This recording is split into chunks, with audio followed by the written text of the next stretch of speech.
moving along. Sorry, real quick. If you do have a meme that you want to share with us, DM us, send it to us at Golf and Jokes at 2 inches short. Let us know to be featured. Again, subscribe, do your thing, people. Support us. We appreciate it. We're going to move on to our next segment called This or That. And I got the name right this time. I'm very excited about it. We're going to do Would You Rather hit off range mats or real grass? To be honest, I don't even know how this is a question. Dave, this or that, range mats. You'd be surprised. Well, for me, it's grass all day, obviously. But the reason this is even a question is because I have a driving range literally right around the corner from my house. So I'm there all the time. And, there's a decent sized grass area, a ton of mats. And you'd be surprised how many people choose the mats over the grass area. And I'm not saying they're even beginners. Like, they're actually people that look like they play. And it surprises me, because wouldn't you want to play off grass, which is what you play on when you play golf? Like, wouldn't you want to have that realistic feel? Because to be honest, anybody can hit a decent shot off a mat. Like, let's be real. The misses are very narrow. So yeah, I'm a firm believer that if a range you go to has an option of a grass area or a mat, you should be choosing the grass area. Unless it's like a horrible grass area, it's divots everywhere, then yeah, I can understand why you'd want to hit off the mat. Right. Yeah, dude. You're preaching the choir. You don't even have to tell me twice. I mean, I'm well aware that in order to practice the craft, you should be practicing on the surface that you play it on. Teach his own. You can, if you wanted to feel good about your game, you go hit off a mat and you're going to be able to bounce your club into the ball, and you just get more solid strikes. Such thing as fat shots. Right. There is no, if you're hitting the fat off a mat, well, you got more problems than what, we could talk about it. Well, you can, but you don't really notice it.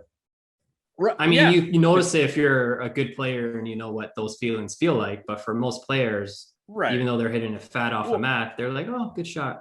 Again, it's rubber basically on rubber, and so you're hitting off. You're getting real results. You're getting real feedback off grass. You could use a normal tee. You can set up the way you want. You don't have to be constricted or worry about throwing your hurting your elbow from bouncing your club off a mat or something like that. There are some things you need to keep in mind when you are at a grass driving range, though. You want to make sure that if you're at least decent enough to have a consistent divot pattern, you want to keep it kind of in a line. Some of the most I know it's the worst pictures, when you go to a grass area and it's like divots like all over the place. Oh God, it's like a crime scene. Yeah.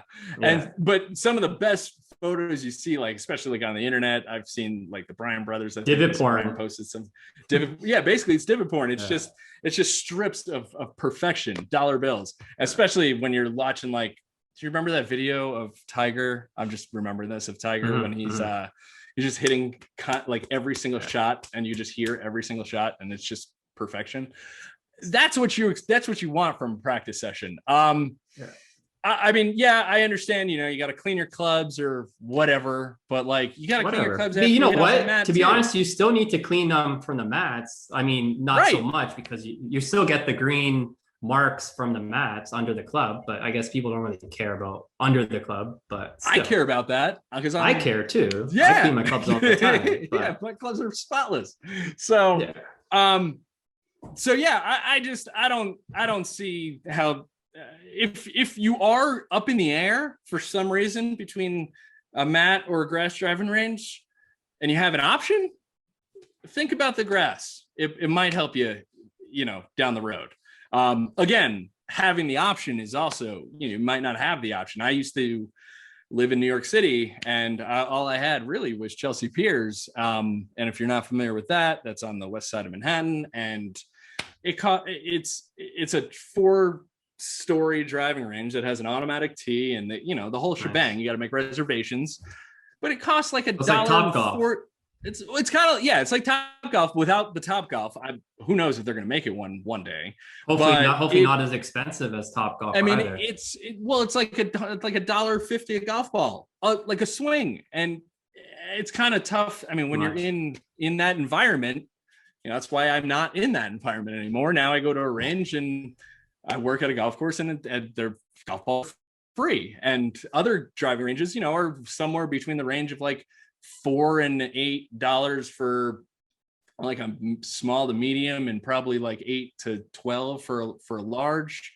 Dave, how is it up in Canada? Where how much do you pay for range? It depends the range. The one near me is $12 Canadian for a large, which is probably like what, $9-10 US. Mm-hmm. So not bad, but there are other ranges I've been to here that are like $17 for a large, which is way too much in my opinion.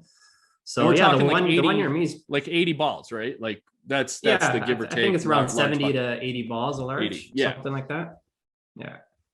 So yeah, the one near me is priced pretty good. Yeah.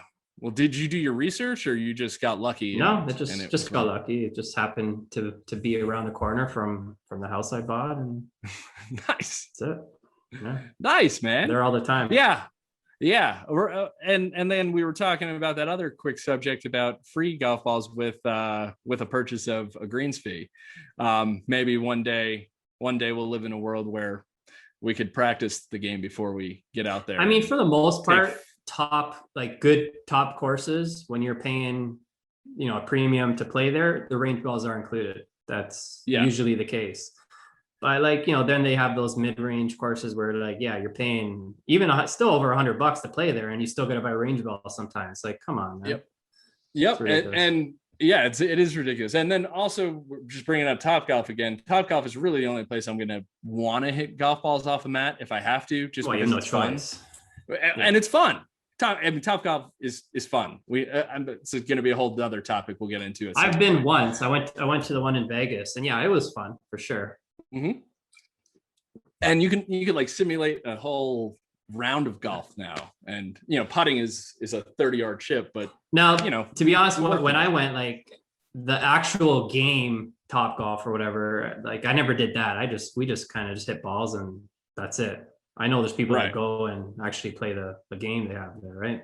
Yeah. Oh, I did a full simulation of like Pebble Beach and St. Andrews. I think I played like 36 holes with my buddy, and because we don't have we have one not far from where I live right now in Colorado. So I was hoping they would bring one here, but haven't heard anything. Not yet.